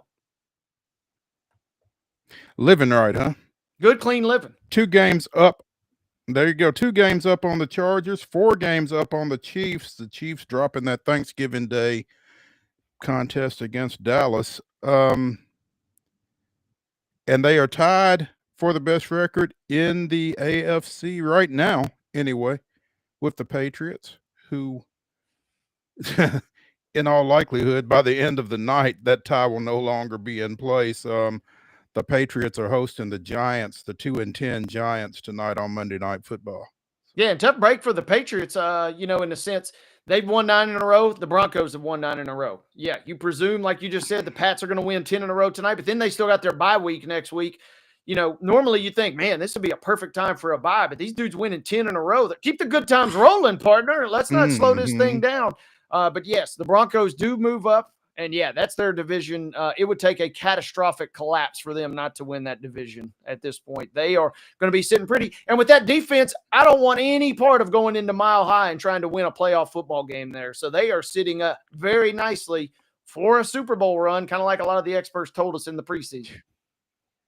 Yeah, at worst, a number 2 seed feels like. So, and pending what the Patriots do down the stretch, I mean, as bad as that team was a year ago, surely they don't get the number 1 seed, right? Well, I mean, I'm looking at their schedule. They got the Giants tonight. They still got one more game versus the Bills. They go to the Ravens. That feels like a little bit of a toss-up. But then you close with the Jets and Dolphins. So, I mean, maybe lost to the Bills. Maybe. That game's at home, so maybe, maybe not. But I'm not really seeing a lot of losses there. I mean, so it's going to be them and the Broncos for that number 1 seed. And looking at the Broncos schedule coming down the stretch, they got the Raiders this week, this weekend, Packers, Jags, Chiefs, Chargers, a little more treacherous. So yeah, you could certainly maybe see Braves and company rack up that number 1 seed, even though, they don't feel like the number 1 seed, kind of like Denver doesn't necessarily feel like the number 1 seed, but they're sitting there with the records. You are what your record says you are. Yeah, they don't feel like the number 1 seed, and I gotta feel like, again, as I've mentioned on more than one occasion, there is a faction of folks here in this town that are just punching at air right now every time they see Patriots highlights. Yeah, I mean, and we saw Treylon Burks with a one-handed grab for the ages last night. From Marcus Mariota. From Mariota. We got Vrabel going to win another Coach of the Year award. A.J. Brown. I know the Eagles stink these days, but hey, A.J. Brown's getting his catches and getting his touchdowns, so at least he's happy. But yeah, if you're a tight, Derrick Henry's balling out yet again. I mean, everything leads to punching air, like you said, if you're a Titans fan right now. I mean, didn't Hopkins catch a touchdown pass for Baltimore here? Sure. Why not? Yeah. Oh man, it's hard. It's really hard. But what can you do? And we talked about Tankathon. You talked about Tankathon. I mean, again, if the Titans do have the number 1 pick for the second year in a row, then what? You know, I don't know that there's necessarily anybody out there that's the drop dead number 1, and 1 pick doesn't do this team any good. You got to trade it and try to get some bodies, try to get some picks, something. But it just feels like the Titans are just spinning their wheels and watching everybody else, go to the party. Yeah, and conventional wisdom would say trade that pick. And I've talked about a number of times. The Jets have like 1 million first-round picks in the next couple seasons. They certainly have a treasure trove to maybe trade up. But man, Arvell Reese, that linebacker for Ohio State, this dude has come on, and we're talking about a team that's got Caleb Downs, maybe your consensus defensive player of the year, but instead it's Arvell Reese who we're talking about. He has flown up the draft board to maybe that number 1 spot. Downs is up there if you're looking for some secondary help. And then Ruben Bain still at Miami, who has kind of fallen a little bit, but is still up there. So, I mean, if you wanted to go defense and if you wanted to exercise the pick, if you're the Titans, you got some options. Or you could try and trade down and take maybe 1, maybe 2 of those guys if you get lucky enough and you get the right haul. But it feels like Saints and Titans are destined in that game, the final game of December, to decide who gets the number 1 overall pick. Saints have lost 2 straight. The Giants presumably going to lose tonight, and the Raiders lost again, 6 straight in a row for them. Those are your 2 lost teams, and it feels like 2 losses is probably going to be the number at the most for the Titans. So 2 wins. 2 wins, beg pardon. Yes, thank you. So we are destined to see that game at the end of the season probably decide your number 1 overall pick. Yeehaw. Riveting. Let's take a break here as we continue the weekend wrap-up edition of Main Street Sports Today, presented by the Tennessee Orthopedic Alliance of Columbia. When we come back, we'll visit with Blake Lovell of Southeastern 16, talk a little SEC hoops. Stick around.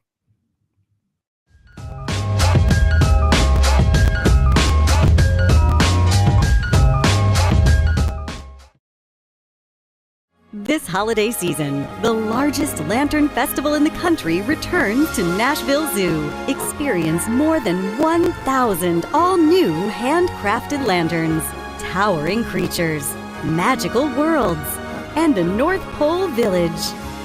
At the center of it all, the Smashville Ice Rink. Welcome back to Zoolumination at Nashville Zoo. Bigger, brighter, and better than ever. Nashville's Nutcracker, presented by Nashville Ballet, returns to TPAC November 29th through December 28th. This holiday season, audiences will journey with Clara and the Nutcracker Prince through Nashville's history and the land of sweets. Tickets on sale at NashvilleBallet.com.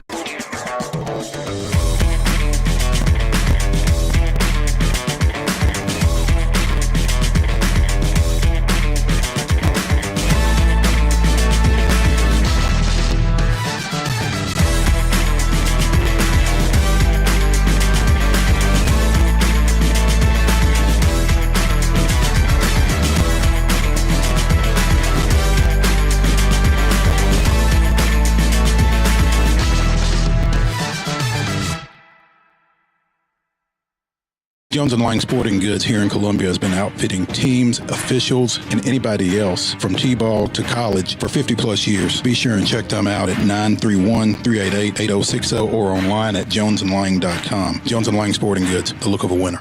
Piggly Wiggly, located in Neely's Mill Shopping Center, is Columbia's locally owned and operated Cost Plus 10 grocery store dedicated to serving the community with low prices and smiling faces.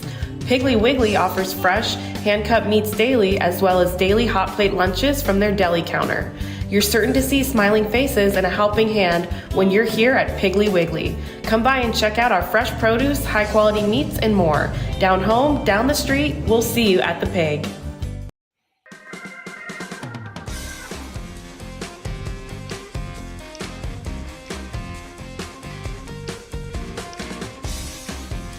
Welcome back into the weekend wrap-up edition of Main Street Sports Today, presented by the Tennessee Orthopedic Alliance of Columbia. That's Wade Neely. I'm Maurice Patton. Joining us now from Southeastern 16, talk a little SEC hoops. It is Blake Lovell. Mr. Lovell, good Monday afternoon. Hello, gentlemen. How are you? Doing Good, well. Blake. How about you? Good. Not much going on in the SEC right now. Haven't had No. a lot to talk about at all over the past No, 48 hours. So. nice and quiet. Hey, coming out of Feast Week, what did you learn about Southeastern Conference basketball that maybe you did not know going in? Well, I think we've seen so far that I just don't think the league's as good as it was last year. I don't think that's a big development. I mean, I'd been saying all summer I thought 12 was kind of the sweet spot, maybe at most for NCAA tournament teams.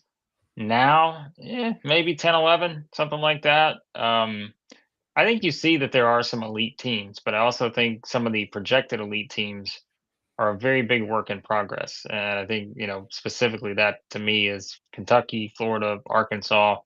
Yeah, they got a long way to go. And I think that's where we're going to find out, because I do think you have a pretty clear cut top four in the SEC right now to me. And some people have pushed back on this.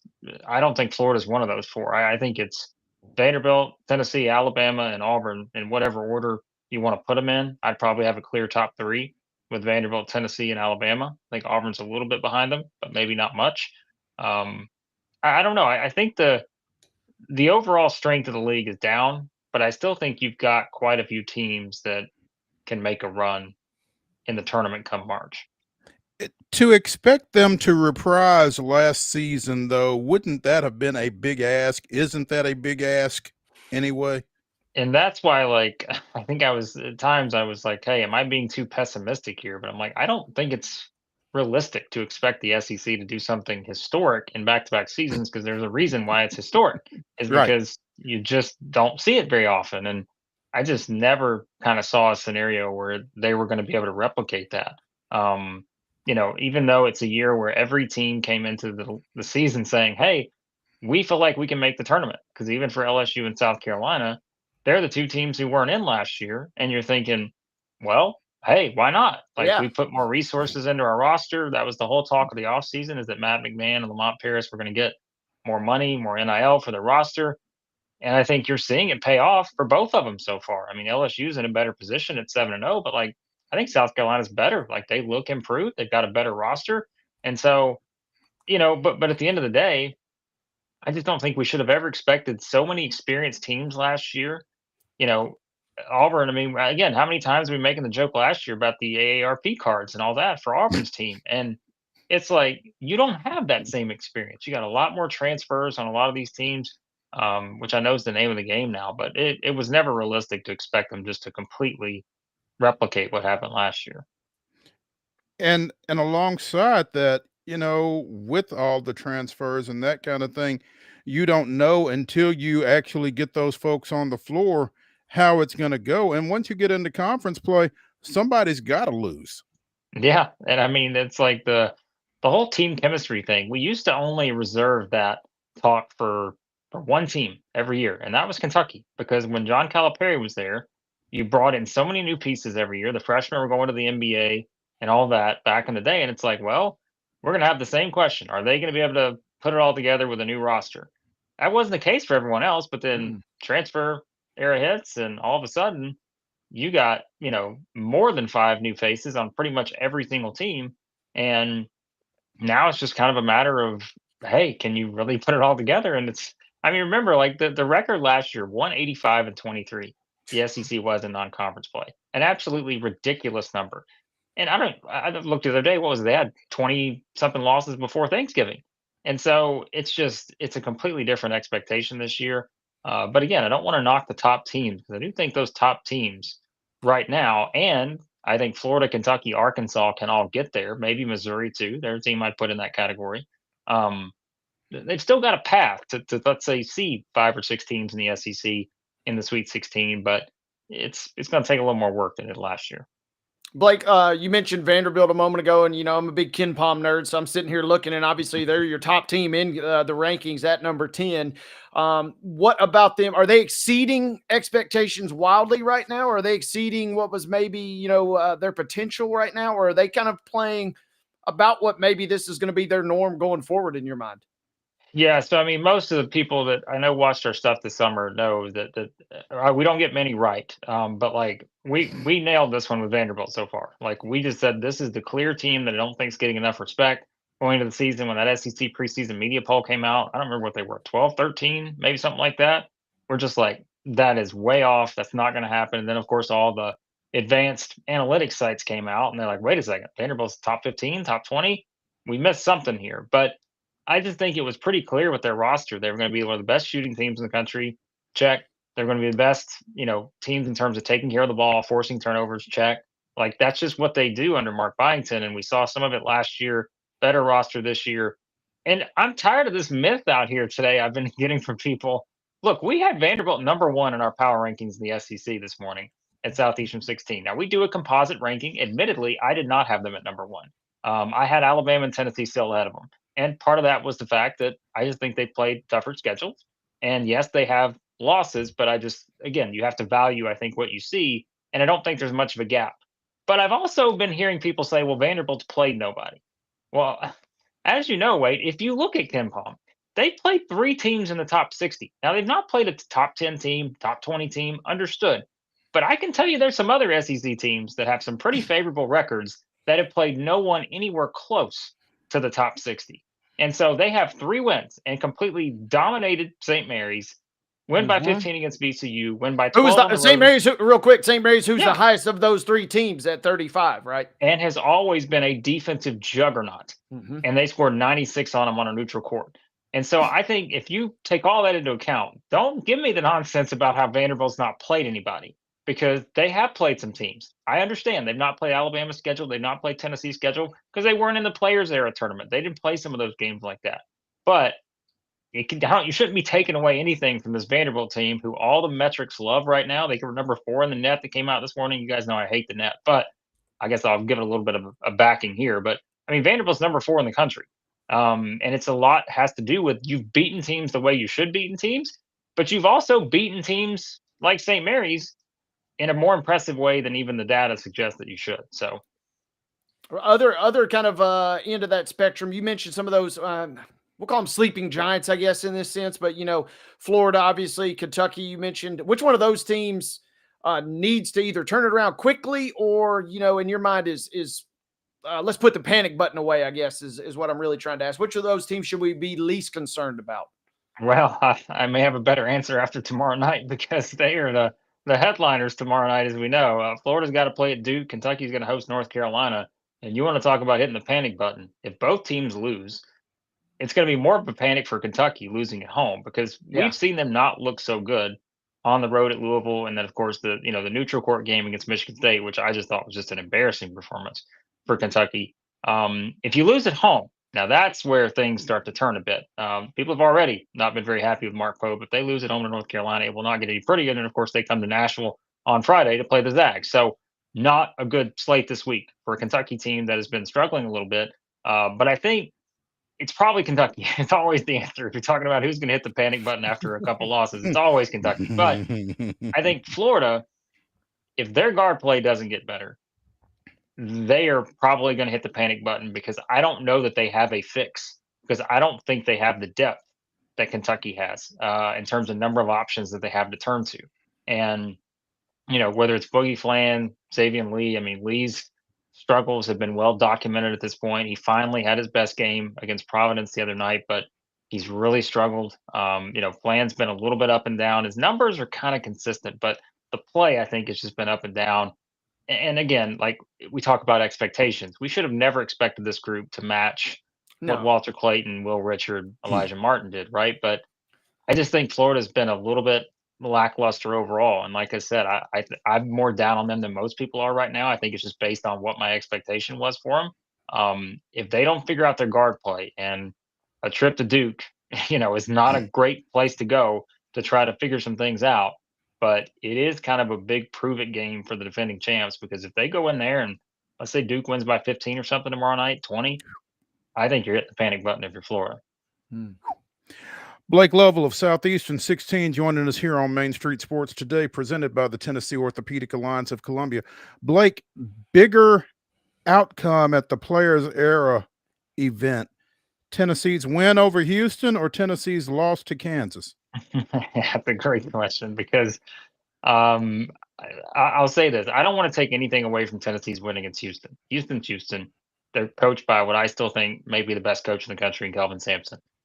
But that Houston team is not last year's Houston team. And as long as we keep it within that context and understand that, it's a great win. It's not as good as beating Houston last year, right?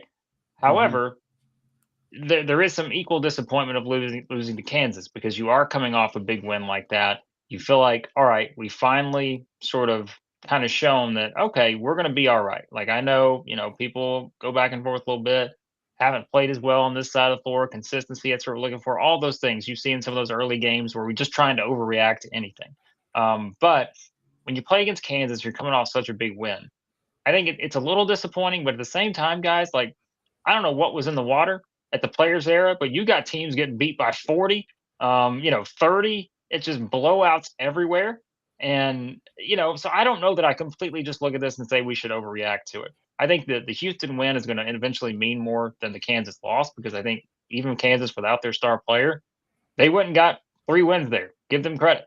And so I think that the Houston win is going to hold a lot of weight for Tennessee. And I think it's also just a matter of we're seeing this team and understand that they do have a next gear that I think a lot of teams don't have in the SEC, because they have a Jacoby Gillespie, they have a Nate Ament. And now it kind of sets them up for this schedule to come. And speaking of tricky games, I think that's a tricky game tomorrow night at Syracuse, where I think Tennessee's only like a 5.5 point favorite or something like that. That's one to keep an eye on. I don't love that going on the road, playing at the Carrier Dome or whatever they call it now. I think that's kind of a tricky matchup, but it's one Tennessee should win. When you're talking about the blowouts at the Players Era, Wade's chest kind of puffed up a little bit because it was the Wolverines laying the smackdown in most of those. So I think a little bit of Vegas flu for some of those teams. Like we saw with the Golden Knights opponents a few years ago, might have been at play there, Blake. They may have something going on, because again, I like every time I'm looking up, I'm thinking, all right, these are the best teams and they're playing each other. And then wait a second, it's a 30-point game. What is going on here? And I don't know. It's just some of those you get that in these neutral court environments. But listen, Michigan, hands down, best team I've seen this season by far. And we'll see if they can keep it going. So my joke is they're going to go undefeated this year, and right now I can't go against that, Blake, because they absolutely throttled Gonzaga, who I was very high on. Computers are very high on, and yeah, that's one of those. Luckily, that on a personal level, I'm not reading too much into, because something was up with that tournament. I don't know what it was, but the scores were not as indicative as you might expect. Although the $1 million in winnings for the players. My question, Blake, were they allowed to go straight to the craps table and spend the money? Was my question. Well, listen, if I'm a player, I just go ahead and go try to double it. I mean, take a shot. Why not? And Why not? Just immediately go double. You're not going to have any Get better roulette, opportunity. throw it on black, and let's call it a day, baby. Just walk down the road and you're good to go. So yeah. And if you don't, you can't miss what you never had, right? Right. That's right. Exactly. Blake, on the bottom end of the spectrum, I always like to scour the depths of the SEC as well. Update us on maybe a school like Texas A&M and Mississippi State. Texas A&M, we obviously knew was going to be in a state of flux a little bit, but I'm kind of curious your preliminary thoughts on them thus far in the season. Yeah, I mean, A&M's, they obviously were without their best player in Mackenzie Mbako for a while. Came from Indiana. He's going to be an NBA player. He's finally back. I think he missed the first, 5 games or something like that. They're a better team with him, clearly. I mean, they just ran Florida State out of the building. And let's remember, like, the ACC has improved as a whole, and I think we're going to find that out the next 2 nights in the ACC-SEC Challenge. But, I mean, Florida State almost beat Florida a couple weeks ago, and A&M just completely destroyed them. I mean, beat them by 36 or something like that, I think, the other day. And so I think with Bucky McMillan, I mean, they're going to be a very, I feel like, sort of volatile team this year. I don't think they have all the pieces in place they need to play Bucky ball to its full effect. this season, but they are going to have some games where they just come out and they're going to outscore you. And that's where, like, if you're thinking about the trio of teams this year that could play in the highest scoring games in the SEC, I don't think it's any question. It's Alabama, Vanderbilt, and Texas A&M, which is, boy, what a far cry that was from the previous era with Texas A&M, which was the complete opposite. Whereas who's going to play the longest games and shoot the most free throws? Most free That'd throws, be A&M. yeah. But not the case anymore. I think they're going to shoot more threes than anybody. So yeah, A&M's kind of an interesting team to keep an eye on. I don't know if I'd completely qualify them as, I can't see them necessarily having a path to getting into that top 5 or anything, but I think they can still make their way to the tournament. They have a couple disappointing losses early, but you were without your best player, second best player, something like that. Committee will look at that if you're that close. And then, yeah, I think if you're talking like disappointments, I mean, Mississippi State's been certainly a disappointment. I'd say they're 3-4. Have a loss to New Mexico that I think you just shouldn't have had. They needed overtime to beat New Orleans, lost in overtime to SMU. They've just been so up and down. And I think kind of say the same for Ole Miss a little bit, where Ole Miss started 5-0, had a win over Memphis, which I know Memphis has struggled a little bit, but played great against Iowa, lost by 5, but then came back and lose to a Utah team that I just don't think is very good. And now they got to play Miami and St. John's next. So I think the two Mississippi teams, they need to bounce back in a hurry here because you're running out of big opportunities in non-conference play. And that, again, guys, goes back to how many teams get in from the SEC. This can be the difference. Games like this week will probably define some of these teams and their overall resumes because, remember, that's what made the SEC last year. It's not – you didn't get 14 teams in last year because you were the best in conference play. You were the best in non-conference play, and that's why you had teams at 6-12 in the SEC getting in. That's not going to happen this season. So, swinging back to Vanderbilt for just a second, is Duke Miles going to be their best transfer when all is said and done? I think so. I just, he's been, and maybe there's a reason that 3 SEC schools wanted him this offseason, whether it's A&M, Tennessee or Vanderbilt, winds up in Nashville. But I just think this is a guy that, and part of it too is like just the way that Mark Byington wants to play. Like it's a team that values the spacing and the transition and guys who can either get to the basket, make easy shots, find a way to get open shots, or you kind of, again, have the chance to spread the floor and just let guys do their thing. And he's so talented. And that's where, like, again, you put him on this Oklahoma team. We're talking a lot more about Oklahoma this season. But right now, they're just kind of, they're like they're a step behind.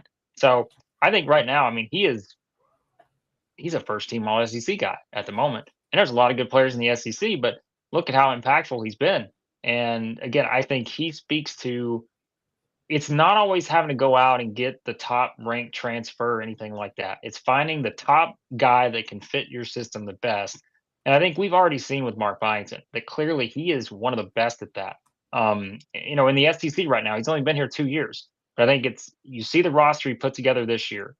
It's not one that was flashy. It's not one that's just going to go out and wow anybody. If you're just saying, hey, here you go, casual fan, like, look at this roster. No, but he's built a winning roster. And, is Vanderbilt going to eventually lose games? Yes, they will. But I still think long term, when you have a Duke Miles, when you have all these other guys they've added to the mix, I mean, they could wind up being the most complete team in the SEC by the time we get to March. And it's built off of, again, people like Duke Miles who I just think fit exactly the way their coach wants to play. And we're seeing the kind of rewards from that so far. It kind of felt like their size was the only thing holding them back last year, and it feels like they addressed that. Oh, yeah. I mean, and he said it, right, this offseason. He's like, that was the one thing that was very clear. And, I mean, look at the lineups they're sporting, where you've got, guys where you can play 3, 6, 7 guys and a 6'10" guy at the same time.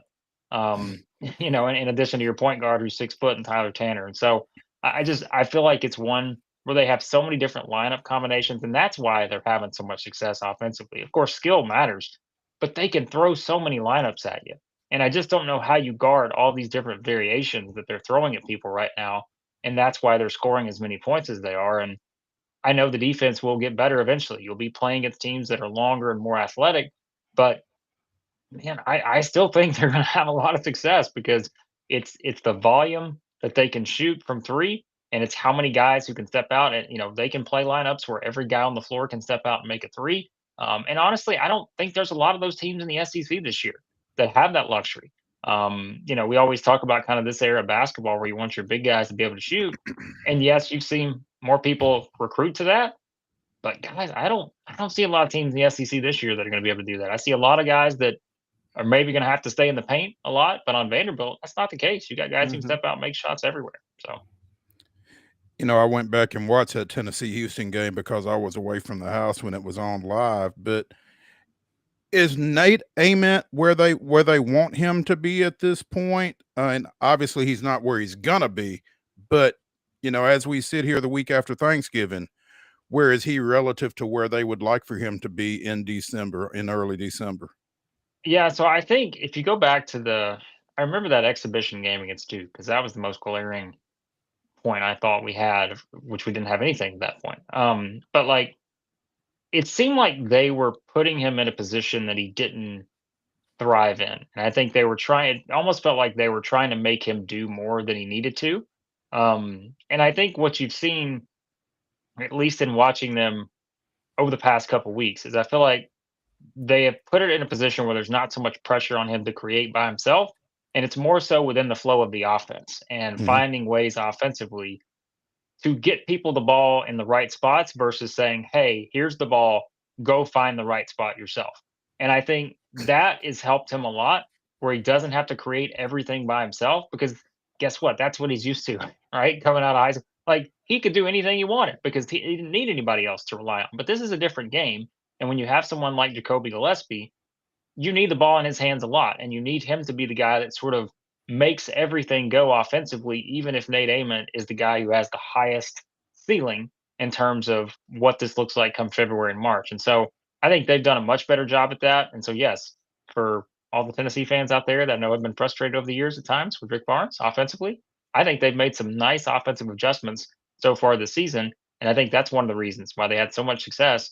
Really in those couple games they had in Vegas. I know they lost the game to Kansas, but I still think he is about where you would expect him to be. But I also think that they are putting things in place and putting him in a position where I think he can be even better, and that's kind of a scary thought. So yeah, and it looks like Jalen Carey is a glue guy, pretty much for UT.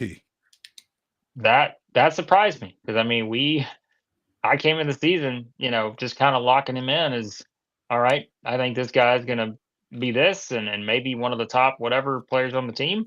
But I mean, I think some of that is maybe again it's just an adjustment to playing for Rick Barnes and knowing what he expects on the defensive end of the floor specifically.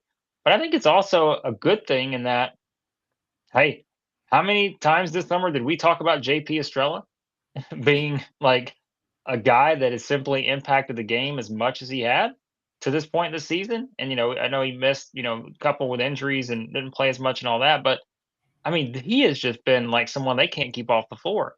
And so I think it's a good problem to have. I mean, I ranked Tennessee's front court as my second best front court in the SEC coming into the season. Of course, that was behind Florida. And I think you could certainly say the way this has played out so far, to have Akpara doing what he's doing. I mean, Nate Ament's 6'10", front court / small forward, whatever you want to put him at. To have those guys leading the way with Carey and Estrella and Cade Phillips and Dwayne Brown. I mean, Tennessee's got a rotation that may be better than Florida's at this point, based on what we've seen so far. So I think it's a good problem to have if you're looking at it from Tennessee's perspective. Why is Cade Phillips my favorite Vol? I mean, to me, he's just like I don't know, like he's just one of those guys that you're like, he's got to play a bunch of minutes, and you may look up and hey, I don't know that if he's going to have 15 points or he may not have 10 rebounds but he's got to be a guy you put on the floor. And I feel like Rick Barnes has been great at those kind of guys over the years, where it's just like, hey, I'm going to mold these guys into people that again can thrive the way we want to play, because I know they're slipping a little bit. They're 13th in defense right now versus top 5 like they usually be. They got to pick it up some. But he's a guy you got to have on the floor. And that's the thing. Like, it's a good problem to have, I feel like, for Tennessee, because, I mean, even someone like a Dwayne Brown, who, he's a freshman, and I'm looking at him and saying, I feel like you could plug him in this lineup or that lineup. There's a lot of those Rick Barnes guys on this roster, and I think, people can say what they want about Rick and all that, but I'm telling you, he molds these guys into being the types of players that succeed with how they need to do that to be successful in the SEC. And he's cranked out another one here. Estrella, Phillips, and on down the line. Blake, real quick, you mentioned Amen a minute ago, and my NBA draft buzzer kind of went off in my brain. Other than him, who's somebody that in your mind is destined to rise in terms of maybe draft stock as the year goes along? Maybe somebody that's not necessarily already in that lottery realm that could fly up there, you think? Yeah, boy, that's a good question, because I mentioned earlier an Mbako at Texas A&M. I think he's someone who probably right now, and again, this is where it gets a little tricky when you're trying to project NBA draft boards, because you'll see a guy one week be top 20, next week he's in the 40s, and it's like, well, there's just a long way to go. But I think he's someone to keep an eye on. Look, someone else, we haven't talked a lot about Arkansas's stud freshman, but Darius Acuff and Malik Thomas, we knew coming in they were going to be two of the best freshmen in the country, but my goodness, like, they have been excellent to this point. And I know they've had their, you go back to the Michigan State game, you're like, well, couple plays you like back from your freshman towards the end of that one, maybe you win, but like, hey, I'll take everything they're giving me. If they're just going to have a couple bad plays here or there, they have just been tremendous. And so I think they're, clearly destined to be guys who have a great chance to thrive at the NBA level, just based on what we've seen so far. I'm trying to think if there's anybody else that just really stands out with that group. I guess not right now, but again, that's where we're going to see if some of these guys that, let's say right now are not projected necessarily to be on the radar, or maybe are in the, that 50s type range or something like that. How do they elevate it? And of course, Kentucky's always got some options based on what, maybe one of their freshmen wind up being. Jasper Johnson, everybody kind of knows about him coming in, but look at Malachi Moreno, the 7-footer who's been really good, I think, as of late. This season played a bigger role because Shaden Quaintance has been out. So you're going to have guys like that that I think are clearly, going to rise probably as the season progresses. So yeah, I imagine, even the Scouts League play is where you got a chance to really, make your bucks, right? Yep, for sure, no doubt about it. So Blake Lovell of Southeastern 16 joining us here on Main Street Sports today, presented by the Tennessee Orthopedic Alliance of Columbia. Blake, as always, really appreciate your insight. Appreciate you spending some time with us this afternoon. And, we'll be catching back up here soon. Yep. Always enjoy it, guys. Thanks for having me. Thank you, Blake. Thank you. Let's take our final break here on the weekend wrap-up edition of Main Street Sports today. Come back and wrap things up as we get in the grab bag. Stick around.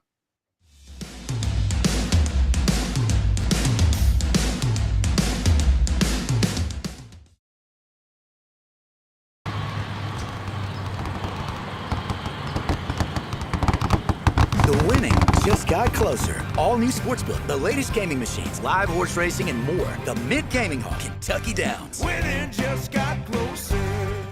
Being in Tennessee, we wanted to try to keep it as local as possible, so we have an entire section of our menu that is just dedicated to local whiskeys like Uncle Nearest, Jack Daniels, of course, George Dickel, Nelson Brothers, Greenbrier whiskey, and all of our taps are all local.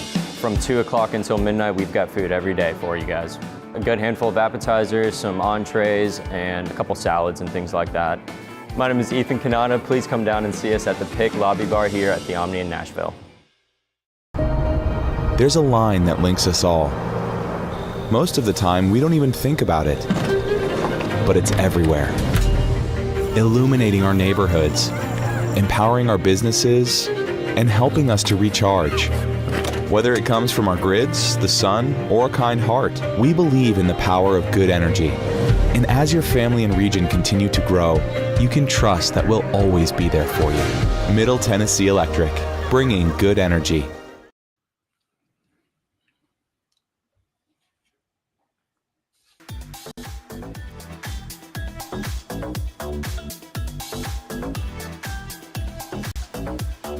Winding it down here on the weekend wrap-up edition of Main Street Sports today, presented by the Tennessee Orthopedic Alliance of Columbia. That's Wade Neely. I'm Maurice Patton. The Grizzlies again, as we mentioned during the rundown, picking up a 115-107 win over Sacramento last night. That's 5-16 Sacramento, but we're not going to talk about that. Memphis has won their last 3. They have won 5 of their last 6. 2 of those have been against Sacramento. We're not going to talk about that either. I mean, the wins, regardless of who they're against, especially when you were as bad as Memphis was, that's the positive thing, right, Wade? Well, yeah. I mean, you'd rather win than lose, certainly. And at this point in the season, you have to, if you even want to have a shred of a glimmer of playoffs or play-in tournament, you have to stack up some wins versus the real bottom feeders of the league. And unfortunately, you were in that bottom feeder category, through a result of a number of different factors. But the fact was you lost some close ones, and you certainly got blown out in a few. So stack a couple wins versus, some scrubs, and maybe, just maybe, get back in contention and at least give yourself a shot. Tough break, though. I joked about it in the rundown, though. They go 3-1 in the Emirates NBA Cup and get eliminated because they didn't score enough points. They lost by like 17 points in the point differential to the Suns. So don't get the wild card spot. Don't get the chance at the extra bucks. Don't get the chance at the trip to Vegas. But maybe, just maybe, they'll get back to good because they suddenly look rejuvenated. Who knew that an off-season speeding ticket and a reckless driving charge and a new foot would be all Zach Edey needed to have a little swag in his game? Because my man, I know it was against the Kings, but he was dominating last night. 32-17. Yep. Shades, 5 blocks. I mean, it was better than even the best we saw of him at Purdue last night. Just could not be contained in the lane. And this is kind of what you had hoped to see out of this guy when you picked him, in the draft 2 years ago. And had a stellar rookie year. I was surprised he stayed healthy as much as he did last season, but had the surgery in the offseason. Like I said, pick up a little swagger, maybe a little mug shot here and there will, get him kind of going. And yeah, he's playing with some juice, and he gives you so many options and so many different things that you can do offensively and defensively. Who knows? Maybe they can claw their way back into a little postseason discussion. Probably didn't hurt to get 13-3 off the bench from KCP either. Yeah, I mean, anything you get from that guy is just absolute bonus. Part of that Desmond Bain trade, and so you just get a little extra juice. Like I said, they have been a stellar team in terms of just finding guys that are either on the twilight of their career, on the back half, or just getting little scraps, little nuggets here. It's frustrating, right, Mo, in that sense, because, man, just think if you had a full deck at your disposal, what you could do. But the fact is that you're putting out, a decent little product with some guys that aren't necessarily used to that level of production. It's got to be encouraging. They are one of the best in the league in terms of talent development. Memphis 9-12 with that win. They have San Antonio on the road tomorrow night. Yeah. Zach and Wemby. That should be fun. We also mentioned during the rundown the Predators fall Saturday night to the Jets of Winnipeg, 5-2. Nashville's 4th loss in its last 6 outings. They have Calgary coming into Bridgestone tomorrow night. Tough luck for the Preds. That loss drops them to 4.1% chance of making the playoffs on moneypuck.com. So, they've ran into some tough foes. We had the Avalanche in the barn a couple weeks ago. You had the Jets here in town, but things just not looking good for them. Just when you thought maybe there was a little speckle of life. Got a nice win over the Red Wings, which made it fun for a little banter amongst the family members in my family. So, for sure. Preds take care of a little business there, and we'll revisit them a little bit later. And unfortunately, it'll probably be the same story. We mentioned women's basketball action yesterday out on the West Coast. The Lady Vols drop a 22-point loss at UCLA, 99-77. They continue that swing Wednesday at Stanford. UCLA ranked number 3 at the time. Tennessee was ranked number 14. So, I mean, I'm not sure. Obviously, Kim Caldwell doesn't want to lose a game by 22 points, but I don't know necessarily what would have been a pleasant loss there, but that's got to be a little tough. Well, I mean, it just shows, the pecking order kind of, and the net ratings. I just pulled those up. Tennessee's 30th, UCLA's 4. I mean, we're Tennessee. Yeah, you're just still trying to claw and still trying to build back to, a major national player, and you're getting close. And it's not maybe far away, but yeah, there's still a pretty sizable gap, and we saw that play out on the court versus one of the top teams in the country. The Nashville Sounds announced their 2026 schedule earlier today. They will play their home opener on Tuesday, March 31st, as the Charlotte Knights visit for a 6-game series. They will open the season on the road, playing 3 up at Norfolk beginning on Friday, March 27th. It's basically the typical International League type schedule. They've got back-to-back weeks at home. They've got Gwinnett the final week of June, and they've got the Jumbo Shrimp of Jacksonville the first week of July. That is their only back-to-back series of the season at home. They go on the road for consecutive series at Norfolk and at Jacksonville. Not a whole lot out of the ordinary here, except the Worcester Red Sox come to First Horizon in mid-April for 6 games, starting on the 15th. And they go to the Sugarland Space Cowboys the 4th week of July for a 6-game series. Other than that, it's pretty much the usual suspects for the Sounds: Jacksonville, Durham, Memphis. They go to Memphis in June. Memphis comes here in August. We only get, no, I'm sorry. They go to Memphis in June. They go to Memphis in August. Memphis comes here to wrap up the season in mid-September. So, but yeah, that's make plans now to attend. All their games will start at 6:35 at home, except their Sunday games, which will begin at 1:05 for the first half of the season and at 6:05 for the second half. So, again, sound schedule is out. If you are inclined to get out there, go to NashvilleSounds.com and check it out. See what that looks like. Hey, and if you're not up for real baseball, you got a chance. The Cosmic Chili Peppers and the Glow Mojis. This is a fun event that they do. They're going to be playing under the neon lights. They've announced that is set for May 23rd.